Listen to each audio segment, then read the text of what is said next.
ತೇಜಸ್ ಯುದ್ಧ ವಿಮಾನವು ಭಾರತದಲ್ಲಿ ನಿರ್ಮಿತ ನೂತನ ತಂತ್ರಜ್ಞಾನವನ್ನು ಹೊಂದಿರುವ ಬಹು ಉದ್ದೇಶಗಳ ವಿಮಾನವಾಗಿದೆ.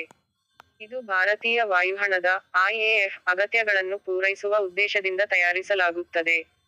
ಈ ವಿಮಾನವು ಲೈಟ್ ಕಂಬಾಟ್ ಏರ್ಕ್ರಾಫ್ಟ್ (LCA) ಯೋಜನೆಯ ಭಾಗವಾಗಿದೆ. ಇದಕ್ಕೆ ಸಂಬಂಧಿಸಿದಂತೆ ಕೆಲವು ಪ್ರಮುಖ ಮಾಹಿತಿ ಇಲ್ಲಿವೆ. 1. ಇತಿಹಾಸ. ಯೋಜನೆ 1980 ರಲ್ಲಿ ಆರಂಭವಾದ LCA ಯೋಜನೆಯು ಭಾರತದಲ್ಲಿ ಸ್ವಾಯತ್ತ ಯುದ್ಧ ವಿಮಾನವನ್ನು ಅಭಿವೃದ್ಧಿಪಡಿಸಲು ಉದ್ದೇಶಿತವಾಗಿದೆ. ಪ್ರಥಮ ಉಭಯಗಾಮಿ 2001 ರಲ್ಲಿ ತೇಜಸ್ ಮೊದಲ ಹಾರಾಟವನ್ನು ಮಾಡಿತು. 2. ತಂತ್ರಜ್ಞಾನ. ವಿಮಾನದ ವಿನ್ಯಾಸ. ತೇಜಸ್ ವಿಮಾನವು ಎಲ್ ಶೇಪ್ ಅನ್ನು ಹೊಂದಿದ್ದು, ಇದರಿಂದ ಅತಿ ವೇಗದಲ್ಲಿ ಚಲಿಸಲು ಹೆಚ್ಚು ಸಹಾಯಕವಾಗುತ್ತದೆ.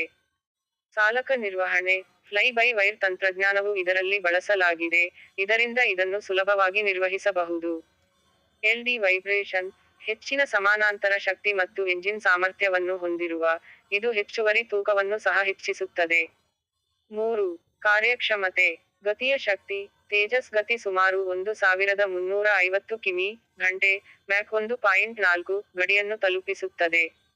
ಶ್ರೇಣಿಯ ಶಕ್ತಿ. 500 ಕಿಮಿ ಶ್ರೇಣಿಯೊಂದಿಗೆ, ಇದು ನಾವಿಕ ಕಾರ್ಯಗಳಿಗಾಗಿ ಮತ್ತು ನೆಲದ ಗುರಿಗಳಲ್ಲಿ ನಡೆಸಲು ಅನೇಕ ಸಾಧನಗಳನ್ನು ಒಳಗೊಂಡಿದೆ. ಹಾರಾಟದ ಶ್ರೇಣಿಯ. 9000 ಮೀಟರ್ ಏರೆಯಲ್ಲಿ ಏಕಕಾಲದಲ್ಲಿ 10,000 ಮೀಟರ್ ಜರುಗುತ್ತೆ. 4. ಶಸ್ತ್ರಾಸ್ತ್ರ. ಶಸ್ತ್ರಾಸ್ತ್ರ ನಿಯೋಜನೆ. ತೇಜಸ್ ನಲ್ಲಿರುವ ಶಸ್ತ್ರಾಸ್ತ್ರವು ಕನ್ವೆನ್ಷನ್ ಹಾರಾಟಗಳೊಂದಿಗೆ ಕಿರಿಯ ಬಲ, ಶ್ರೇಣಾ ವ್ಯಾಪ್ತಿ ಹೊಂದಿರುವ ಅಗತ್ಯ ಶಸ್ತ್ರಾಸ್ತ್ರಗಳ ಒಪ್ಪಿಗೆಯಲ್ಲಿದೆ. ದೂರದ ಹಾರಾಟಗಳು. AIM-120, R-73, R-77 ಮತ್ತು ಜಗ್ಗುವ ಹಾರಾಟಗಳಂತಹ ಶಸ್ತ್ರಾಸ್ತ್ರಗಳನ್ನು ಬಳಸಬಹುದು. 5. ಬಳಕೆ.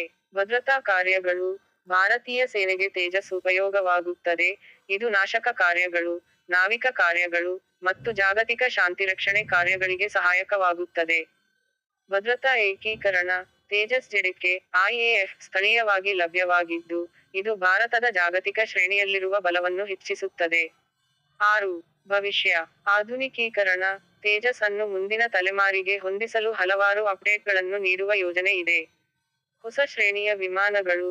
ತೇಜಸ್ ಮಾರುಕಟ್ಟೆಗೆ ಹೊಸ ಶ್ರೇಣಿಯ ವಿಮಾನಗಳನ್ನು ಬಿಡುಗಡೆ ಮಾಡಲು ಉದ್ಯಮವನ್ನು ಪ್ರೇರೇಪಿಸುವ ನಿರೀಕ್ಷೆಯಿದೆ. ತೇಜಸ್ ಯುದ್ಧ ವಿಮಾನವು ಭಾರತದ ಸೇನೆಯ ಸ್ವಾಯತ್ತ ಶಕ್ತಿ ಮತ್ತು ತಂತ್ರಜ್ಞಾನವನ್ನು ಪ್ರತಿಬಿಂಬಿಸುತ್ತದೆ.